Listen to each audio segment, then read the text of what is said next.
अस्सलाम वालेकुम एवरीबॉडी। आज का व्लॉग जो है ना वो बहुत स्पेशल होने जा रहा है।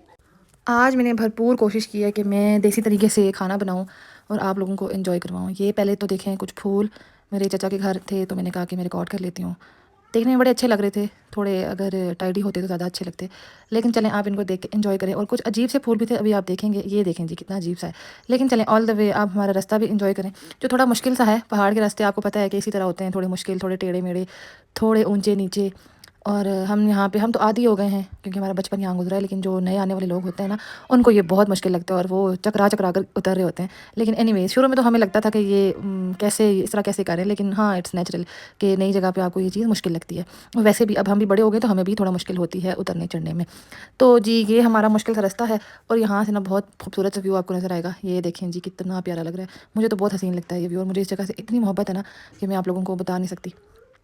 और ये जब हम सुबह उठे तो हमारा जी सामना इस गंदी मखलूक से हुआ जो यहाँ पे खुद तो एंजॉय करी थी, लेकिन हमें इसने बहुत तंग किया हुआ है। ये इतनी बड़ी तादाद में मौजूद हैं, इनके ना बड़े बड़े ग्रुप्स आते हैं, बच्चे बड़े, इतने छोटे छोटे इनके बच्चे होते हैं और इतने ज़्यादा होते हैं।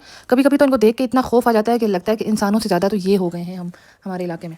लेकिन आप साथ साथ हमारे इलाके की खूबसूरती भी इंजॉय करें। मैं कोशिश करती हूँ कि जितनी ज़्यादा हो सके मैं आपको ये व्यूज़ दिखाऊँ, लेकिन ये जो गंदी मखलूक है ना ये हमें कुछ सही से दिखाने नहीं देती। हमारे व्यूज़ में ये आ जाती है ना तो फिर मुझे तो बहुत ही गुस्सा आता है इसको देख के। अभी ये देखें मेरी अम्मी बड़ी मुश्किल से आग जला रही हैं, ठीक है। तो अम्मी की नज़र जैसे ही पतीले पे पड़ी थी ना तो वो मुझे साथ साथ डांट रही थी कि ये ना सब मैं तुमने ही मांजने हैं आज ये बर्तन। तो मैंने उनके बर्तन भी काले करवा दिए थे। लेकिन एनीवेज जब आप आग पे काम करते हो ना तो ऐसे तो होता है। जब हमने आग जलाई तो जो बच्चे थे उनको बहुत ही अजीब लग रहा था और वो बहुत अजीब नज़रों से हमें देख रहे थे। ये देखें जी छोटे बच्चे एंजॉय भी कर रहे हैं साथ साथ। और आप ये व्यू चेक करें कि ये इस पे बैठने की कोशिश कर रही है लेकिन बैठा नहीं जा रहा क्योंकि बच्ची है ना, और मैं इसको देख के एंजॉय कर रही थी। फिर इसको गुस्सा आया और इसने खुद को ज़मीन पे पटक दिया।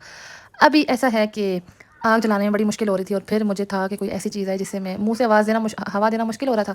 तो फिर मैंने बच्चे को बोला कि मुझे कोई पाइप ला के दो जिससे मैं हवा दूँ और आग आराम से जल जाए।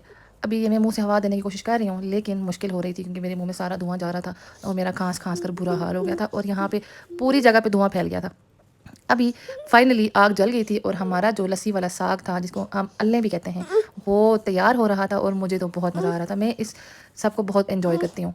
अभी आपको मैं इसकी शक्ल भी दिखाऊंगी जो कि ये बहुत मज़े का होता है। और जब लकड़ी में कोई चीज़ पकती है ना तो उसका तो मज़ा दुबाला हो जाता है क्योंकि लकड़ी में चीज़ जो पकी होती है वो इतने मज़े की हो जाती है। या तो हमें वो मज़े की लगती है, एक देसी टेस्ट आ जाता है उसमें, या पता होता है कि लकड़ी में पकी है तो इसलिए अच्छा लग रहा होता है। वरल मुझे तो बहुत मज़ा आता है लकड़ी में पकी हुई चीज़ खाने का, उसकी अलग ही खुशबू होती है। और ये बड़ा गंद हो गया था और मुझे टेंशन भी थी कि कैसे साफ़ करूँगी। लेकिन अब फाइनली ये पाइप आ गया था जो था तो प्लास्टिक का, लेकिन मुझे था कि मैं इसको दूर रख कर हवा दूँगी तो इसको कुछ मुश्किल भी नहीं होगी।